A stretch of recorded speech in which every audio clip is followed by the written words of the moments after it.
بسم اللہ الرحمن الرحیم اللہم صلی اللہ سیدنا محمد و آلہ و اطراطہ بیعدد کل معلوم اللہ کا استغفر اللہ لا الہ الا الا هو الحی القیوم و اتوب الیہ یا حی یا قیوم برحمتک استغیث۔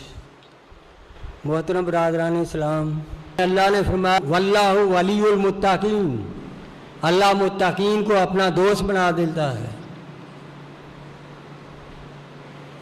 تو میرے محترم، جن کے بارے فرمایا الا ان اولیاء اللہ لا خوف علیہم ولا هم یحزنون، خوب جان لو جو اولیاء اللہ ہیں انہیں نہ کسی خوف کا نہ ڈر ہوتا ہے، نہ انہیں کسی بھی قسم کا کوئی غم ہوتا ہے، بلکہ وہ ہر قسم کے خوف و غم سے بے نیاز ہوتے ہیں۔ وہ اطمینان، سکون اور چین کے تاجدار ہوتے ہیں۔ تو حضور نبی کریم صلی اللہ علیہ وسلم فرمایا اذا حب اللہ عبدا نادى جبریل، جب اللہ اپنے کسی بندے سے محبت فرماتے ہیں تو جبریل سے اعلان کر کے فرماتے ہیں ان اللہ یحب فلان فاحبوہ فیحبوہ جبریل، اللہ تعالیٰ فرماتے ہیں اے جبریل، میں نے فلاں کو اپنا دوست بنا لیا، میں اس سے محبت کرتا ہوں، اے جبریل تم بھی اس سے محبت کرو۔ فیحبوہ جبریل، پر جبریل بھی اس سے محبت کرنے لگتے ہیں۔ اور پھر فینادی جبرائیل فی اہل السماء ان اللہ تعالی یحب فلانا فاحبوہ فیحبوہ اہل السماء، پھر حضرت جبرائیل عالم بالا میں اعلان کر دیتے ہیں اے عالم بالا کے مکینوں، اللہ تعالیٰ فلاں بندے سے محبت کرتا ہے، اسے دوست رکھتا ہے، تم بھی اس سے محبت کرو اور تم بھی اسے دوستی رکھو۔ فیحبوہ اہل السماء، پھر آسمان والے بھی اس سے محبت کرنے لگتے ہیں، آسمان والے بھی اس سے دوستی رکھتے ہیں۔ ثم یودع لہ قبول فی الارض، پھر زمین میں ان کی قبولیت اتار دی جاتی ہے کہ اہل زمین والے بھی ان سے محبت کرتے ہیں، ان سے عقیدت رکھتے ہیں۔ یہ بخاری شریف کی حدیث ہے۔ محبت کا عالم الفاظ میں بیان کیا ہی نہیں جا سکتا۔ ایسے بندوں کی عقیدت کا عالم جو لوگوں کے سینوں میں جلوہ گر ہوتا ہے، اس کی تشریح ہو ہی نہیں سکتی۔ لوگوں نے انہیں دیکھا نہیں، لیکن ان کی قبر سے لیبٹ لیبٹ کر رو رہے ہیں، آج بھی انکساری کر رہے ہیں، ان کے صدقے سے اپنی مرادیں مانگ رہے ہیں۔ اور یہ تھے دلوں کے حکمران، یہ تھے دلوں کی سلطنت کے تاجدار۔ صدیاں گزری لیکن آج بھی دلوں کے حکمران ہیں، آج بھی ان کا دلوں پہ راج ہے۔ لاہور کو کوئی نہیں کہتا جہانگیر کی نگری، لاہور کو جب بھی کوئی کہتا ہے داتا صاحب کی نگری۔ اسی طرح ایک اور حدیث میں حضور نبی کریم، یہ بخاری شریف کی حدیث ہے، ایک اور حدیث میں حضور نبی کریم صلی اللہ علیہ وسلم نے فرمایا جب کوئی ہمیشگی عبادت سے، نوافل سے اللہ کا قرب حاصل کر لیتا ہے تو اللہ فرماتے ہیں حتی احبوہ، اللہ تعالیٰ اس سے محبت کرنے لگتے ہیں۔ اور جب اللہ تعالیٰ فاذا احببتہ، اور جب اس سے اللہ تعالیٰ محبت کرتے ہیں، اللہ فرماتے ہیں جب میں اس سے محبت کرتا ہوں کیا عالم ہوتا ہے، کنت سامع الذی یسمع بہ، میں اس کے کان بن جاتا ہوں جیسے وہ سنتا ہے، وبصرہ الذی یبصر بہ، میں اس کی وہ نظریں بن جاتا ہوں جیسے وہ دیکھتا ہے، ویدہ اللاتی یبطش بہا، میں اس کے ہاتھ بن جاتا ہوں جیسے وہ پکڑتا ہے، ورجلہ اللاتی یمشی بہا، میں اس کے وہ پاؤں بن جاتا ہوں جیسے وہ چلتا ہے، وَإِن سَأَلَنِي لاؤتینہو، اگر وہ مجھ سے کسی بھی چیز کا سوال کر دیتا، کچھ مانگ دیتا، لاؤتینہو، 2 بار اس ایک لفظ میں تاکید ہے کہ میں ضرور اور ضرور اس کے سوال کو پورا کرتا ہوں، اس کی دعا کو پورا کرتا ہوں، اس کی مراد کو پورا کرتا ہوں، اس کی مراد کو بڑھ لاتا ہوں۔ میں اسے کبھی نہیں ٹھکراتا، اس کا دامن کبھی خالی ہاتھ نہیں لوٹتا، جو بھی مانگتا ہے اس کا دامن بھرپور ہو کر لوٹتا ہے میری بارگاہ سے۔ اور دوسری بات فرمائی وَلَئِنِ اسْتَعَاذَنِي فَأَعُوذُ، اگر وہ کسی چیز سے میری پناہ مانگتا ہے بس میں اسے پناہ عطا کر دیتا ہوں۔ اس لیے میرے محترم ہم ان اکابرین اولیاء کرام صوفیہ اعظام کی خدمت میں سلام کے لیے حاضر ہوتے ہیں، ان سے اپنے لیے دعائیں کراتے ہیں، اس لیے کہ ان کی دعا اللہ کا وعدہ ہے کہ میں کبھی رد نہیں کرتا، ضرور قبول کرتا ہوں۔ پریشان اسی لیے وہاں آتے ہیں تو ان کا ہاتھ اٹھتے ہیں، پریشانی دور ہو جاتی ہے۔ مخلوق حال جب ان کے ہاں جا کر دعا کراتے ہیں وہ خوشحالی اور ماشاءاللہ معیشت کے تاجدار بن جاتے ہیں۔ اور اسی طرح دکھ درد کے مارے جب وہ جہاں جاتے ہیں ان کے ہاتھ اٹھتے ہیں تو مسکراتے ہوئے اپنے گھروں کو لوٹ آتے ہیں۔ یہ اولیاء کرام کے پاس ہم اس لیے نہیں جاتے، ہم ان سے مرادیں نہیں مانگتے، ان کے توسط سے، ان کے وسیلہ سے ان سے اپنے لیے دعا کراتے ہیں، اور ایسا کرنا کہاں کا شرک ہے؟ تو میرے محترم وہ اللہ والے ہیں، ہم انہیں اللہ والے سمجھ کر ان کے ہاں حاضری دیتے ہیں، اور اللہ والوں کا قرب کوئی معمولی بات ہے؟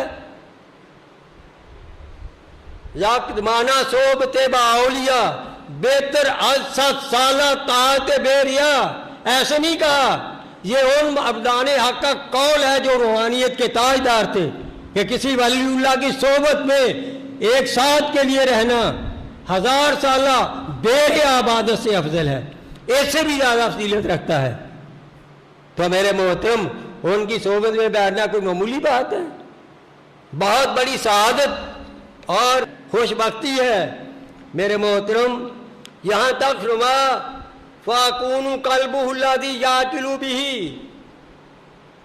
میں اس کا وہ قلب بن جاتا ہوں جیسے وہ دیکھتا ہے۔ تو میرے محترم یہ اللہ تعالیٰ کے بندوں کا مقام ہے اللہ تعالیٰ کی نظروں میں۔ جس طرح یہ دنیا میں عام نظام ہے، وزیر، بادشاہ، یہ حاکم، اسی طرح روحانی نظام ہے، روحانی نظام کائنات میں قائم ہے۔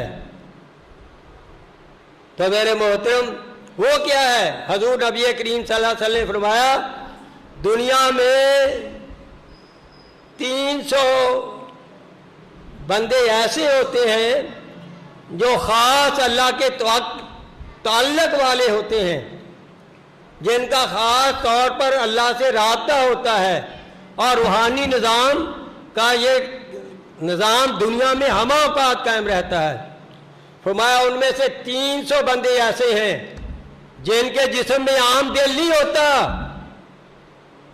ہرگز نہیں، ان کے جسم میں جو دل ہوتا ہے آدم علیہ السلام کے دل کی مثل ہوتا ہے۔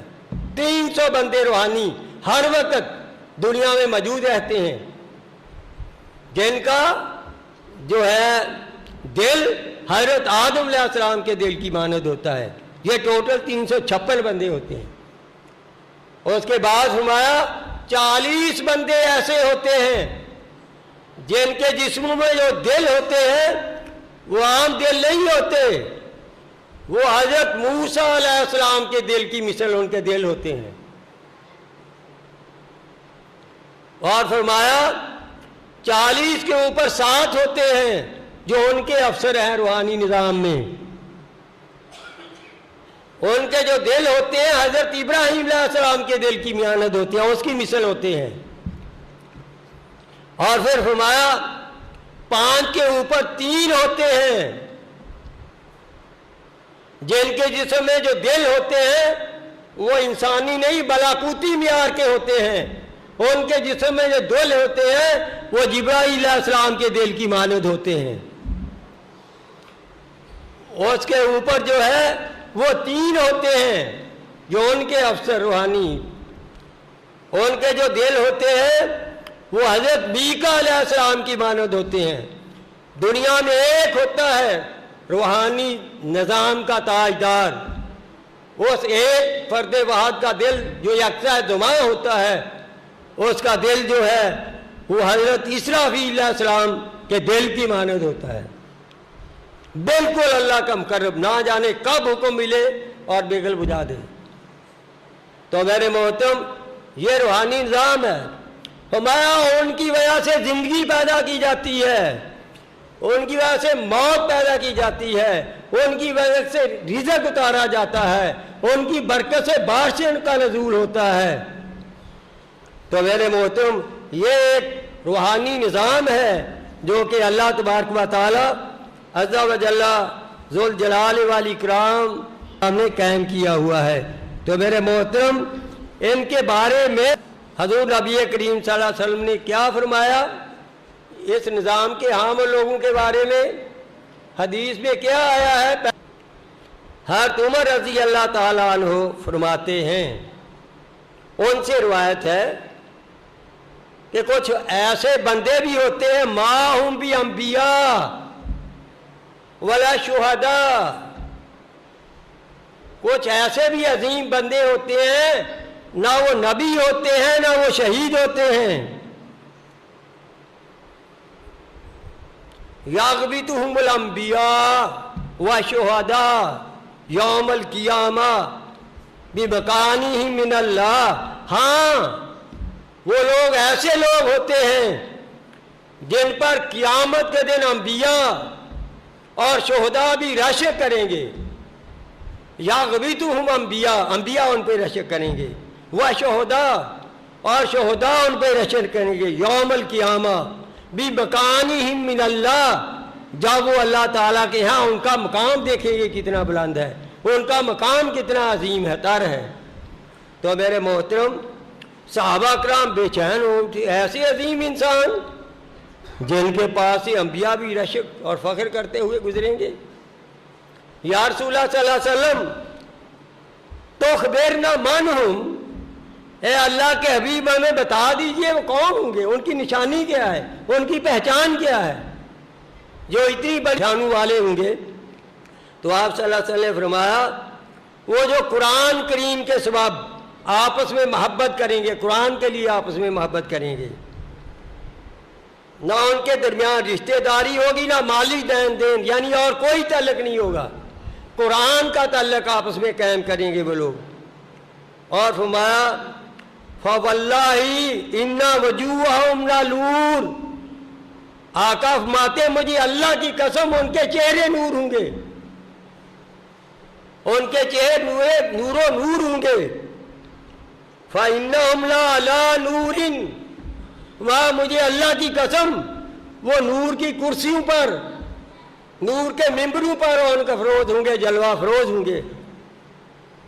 لا یخافون اذا خاف الناس، جب لوگ خوف سے سہمے ہوئے ہوں گے، نفسی نفسی نفسی کر رہے ہوں گے، انہیں کوئی خوف نہیں گا، شاداں ہوں گے، خوش ہوں گے، خرم ہوں گے۔ لا یخافون خوفۃ لائم، لا یخافون اذا خاف الناس ولا یحزنون اذا یحزن الناس، اور نہ ہی وہ غمگین ہوں گے لوگ جب غم کے مارے اس میں پھنسے ہوں گے۔ پھر اس کے بعد یہ بیان کرنے کے بعد آقا کائنات نے یہ آیت بیان فرمائی، الا ان اولیاء اللہ لا خوف علیہم ولا ہم یحزنون، خوب جان لو کہ اولیاء اللہ کو نہ ہی کوئی خوف ہوگا اور نہ ہی کسی قسم کا غم ہوگا۔ تو میرے محترم اسی لیے کسی نے کیا خوب کہا ہے، فرشتوں سے بہتر ہے انسان بننا، فرشتوں سے بہتر ہے انسان بننا، مگر اس میں پڑتی ہے محنت زیادہ۔ یہ کوئی معمولی مقام نہیں ہوتے جہاں پر مومن جو ہے سجدہ کرتا ہے۔ عائشہ صدیقہ رضی اللہ تعالیٰ کا فرمان ہے وہ زمین 7 تہوں تک پاک ہو جاتی ہے۔ تو میرے محترم خلوص دل سے ہو سجدہ تو اس سجدے کے کیا کہنے جہاں ہم نے جبی رکھ دی وہی کعبہ شرک آیا. خروش دل سے ہو سجدہ تو سجدے کے کیا کہنے جہاں ہم نے جبی رکھ دی وہی کعبہ شرک آیا. ایک کعبہ وہ ہے جس کے طواف کے لیے آپ حج بیت اللہ پہ جاتے ہیں، اور ایک دل کعبہ ہے. فرمایا نہ عرش پہ سما سکتا ہوں نہ میں فرش پہ سما سکتا ہوں، میں اگر کہیں سما سکتا ہوں تو مومن کے دل میں سما جاتا ہوں. جس دل میں اللہ آ جاتے ہیں وہ دل کعبہ بن جاتا ہے، اور اس میں کوئی بھی شک نہیں دل کعبہ سے افضل ہے. کعبہ کا طواف کرنے والے کوئی دعا پڑھتے کبھی ترجمہ پڑھا ہے؟ اے کعبہ تو بڑا باعظمت ہے، تیری بڑی شان ہے، لیکن اے کعبہ مومن کی شان تو اس سے بھی بڑی ہے. وما علینا الا البلاغ.